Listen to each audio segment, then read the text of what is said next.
What's up guys, I'm Phoenix Master 1 and welcome back for some more Fire Emblem Heroes. In this video, I'm going to be reviewing and giving you guys builds on Jorge, the latest free-to-play unit that we have got through Grand Hero Battles.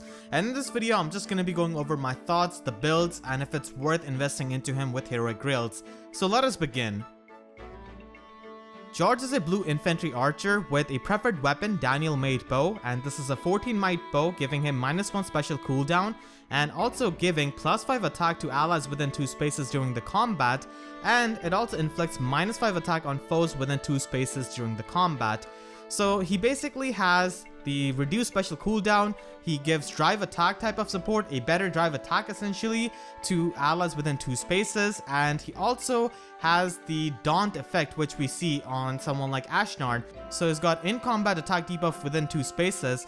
So this is always going to be active for Jorge, and he can also use this to support his allies, and essentially if he's behind an ally, then they're going to be having this kind of effect active for them if they're getting attacked by a melee unit. And if Jorge is on the front line and if the ally is behind Jorge, then they're also going to be enjoying the -5 attack debuff on the foe during the combat. So this is a fantastic preferred weapon which not only helps Jorge in combat, but it also helps him support units and support allies, which is really amazing and quite flexible. Looking at his stats, he has got high 45 HP, he has got a pretty good attack stat at 36, low speed at 27, and pretty nice mixed bulk, which makes him a fantastic tank.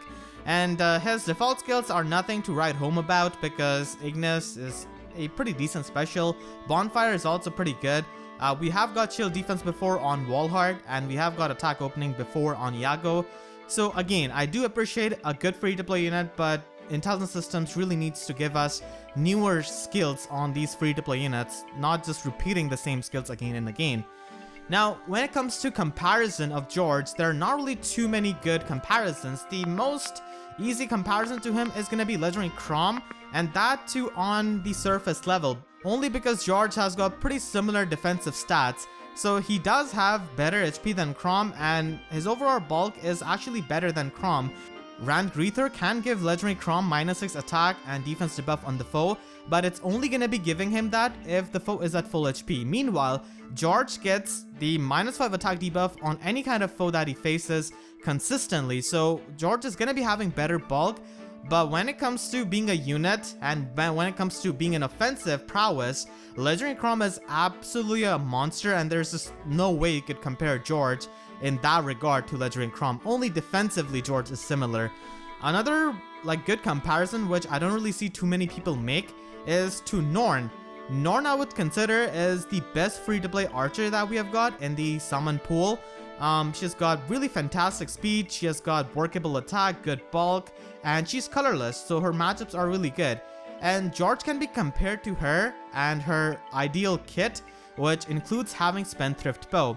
Now Spendthrift Bow is absolutely busted, it's no secret, but Daniel made bow is also a kind of pseudo Spendthrift support bow.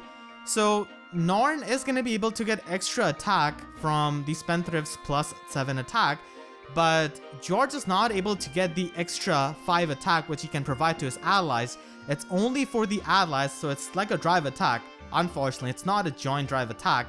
So Norn is going to be having better damage output than Jorge, despite the fact that Jorge has got a preferred weapon. And Norn is a colorless unit, so she doesn't really have a weapon strangle disadvantage except for Raven Tombs. Jorge has to face a lot of green meta threats like Thracier, Legendary Celica, Brave Edelgard, and stuff like that, which he's going to be having a disadvantage against because of his color, and Norn has a bit better matchups because of that.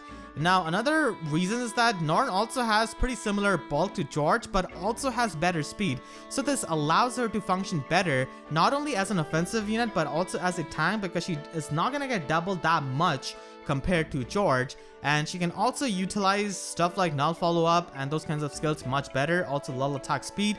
So overall, when it comes to pure combat, I think that Norn is better, but Jorge is definitely better when he is considered in the arena scenario, because After the first merge, he's going to be ending up at 175 BST, so he's a fantastic arena unit. He scores more than Norn, and he also provides support to his allies. Norn cannot really do that, so if you like the support aspect of Jorge, then he's your guy. But if you want a unit with really good combat, then Norn is definitely much better than Jorge, I feel like. Also at plus 10 investment and max investment, you will see that Norn can get access to plus 10 flowers, so she actually ends up pretty much having same attack as Jorge with Spendthrift active, and she's not going to be able to use -1 special cooldown like Jorge, but still she can use 2-turn specials. She has way more speed, and she also has pretty good mixed bulk as well. So that is like the free-to-play comparison of Jorge in my opinion. And Jorge is overall a pretty good unit. Valentine Eliwood and Valbar were the only blue free-to-play units who could reach 175 BST, and using armor units in this day and age in Arena is like running with your legs tied up. So Jorge being a good scoring option for free-to-play players is absolutely amazing in Arena, and having a range unit is just even amazing in your Arena core. Now let's take a look at all of the points and factors that may or may not make Jorge a good investment for you. So Jorge at plus and merge is going to be requiring 2,200 grails, and if you wait like 6-7 months, then after his rerun, you're only going to be requiring 1,750 grails. And it's a really good thing that he's a Grand Tour battle unit, so he can get more reruns, and he will be taking less grails than the Tempest Trial rewards. Now, as I said, he's an amazing arena investment. His support weapon is really good, not only helping him, but also his allies. He has got a pretty good stat line for a tank, and overall he's just a supportive tank, which is pretty amazing and quite unique. And some of the reasons why you may not want to invest into him is that he faces competition from Norn. As I said, when it comes to pure combat, Norn is better, does not require grails, has got higher speed, and has got better matchups because of being colorless. So yeah, if you just want a unit for the combat, then Norn is definitely better. If you want to use Jorge in Ether Raids, then he's no Kronia. It's not like you just have to slap close counter like you do on Kronia and he'll be good to go. He needs a lot of expensive fodder to function well in Ether Raids, as you will see later on in the builds. And Jorge is kind of slow in this kind of metagame, which is really filled with speed creep. Now, with the access to Ivy Kato or Ivy Mangoes, you can definitely go with a plus speed Ivy, but still, he's generally going to be slower compared to the new threats and the faster units, so that is going to be leaving him susceptible to a lot more doubles. And now let us take a look at some of the builds for Jorge. So let's start with some of the budget builds. You could just run Deathblow 3 on him and just run Drive Attack Sacred Seal for having good firepower as well as good support. You could also run him with Attack, Defense Link, and Infantry Rush. Infantry Rush is present on Brady, and it's really good skill with Daniel made bow because it can provide allies with extra attack and also reduce the attack of foes. So it pretty much gives you like a 10 point of attack differential. And Swap is pretty good with the Link skill because he could stay behind that kind of unit, and if they're attacked by a melee unit, he'll be able to provide them with the -5 attack debuff on their foe, so that's really good. And if you want to use him in Arena Assault, then you could just run Triangle Adept and have Sword Breaker. So Jorge does have pretty good attack stat, and he can inflict the attack debuff on the foe, so he can definitely take on some +10 red units. And now let us move on to some higher investment stuff. As I said, he's really good unit to invest into for arena purpose. And this is the basic arena build. By basic, I mean that free-to-play players can easily build this because you have free Takumi for close counter, you can get Harsh Command Plus from the Divine Codes, and all of the other skills are easily available through Summoning. And if you want to invest more into him for Arena, then you could definitely go with a build like this. Lull Attack Defense is such a good skill for Jorge because it stacks up with attack debuff of Daniel made bow, so he's basically going to be having -8 attack debuff on the foe, which is absolutely amazing.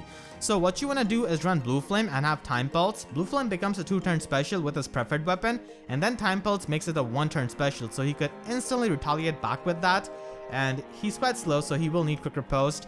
And as for IVs, I feel like attack is overall the best one for Jorge, but if you want to use him in Ether Raids, then speed is also something that you could consider, as you will see. And another Arena build which you could do is having full support build. Joint Drive Attack is so good for Jorge, and Sturdy Stance is really nice for, you know, dealing with alms and legendary leaves and stuff like that. And special acceleration skills are just so common in Arena.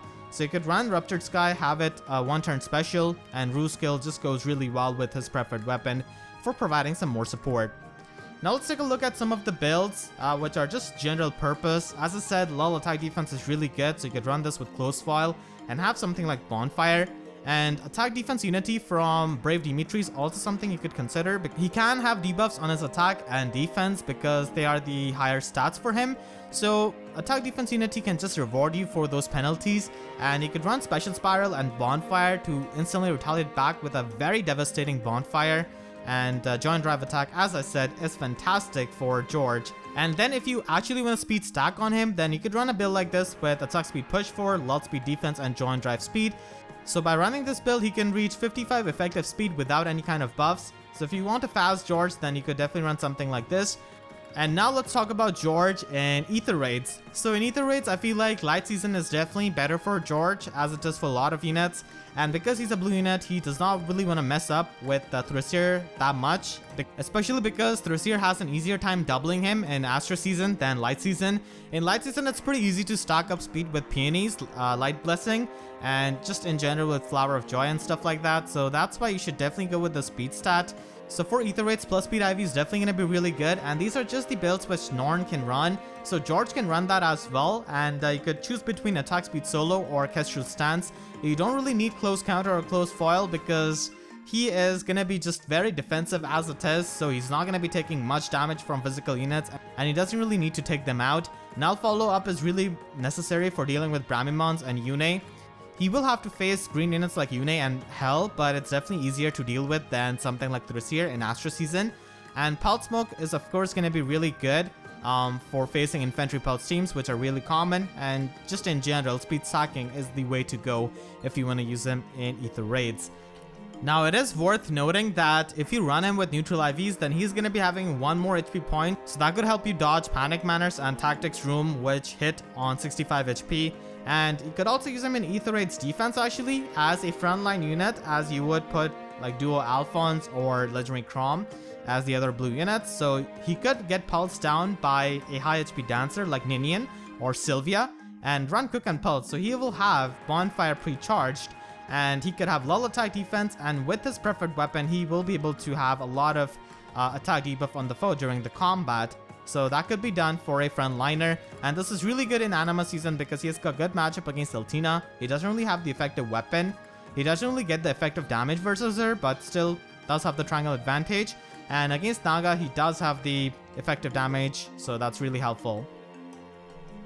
George might have got into FEH because of botting of a dedicated fan, but he's actually a pretty good unit and definitely a pretty nice unit that free triple players would love to invest into him with a really good preferred weapon and good stat spread.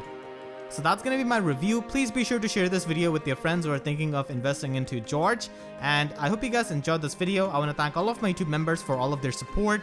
It really means a lot, and if you enjoyed, please be sure to leave a like and a comment, helps me tremendously, and be sure to subscribe and hit the notification bell, because YouTube sub boxes are about as functional as his twin Daniel and George's damaged art. So with that said, I'll see you guys next time. Thank you so much for watching, and have a great day.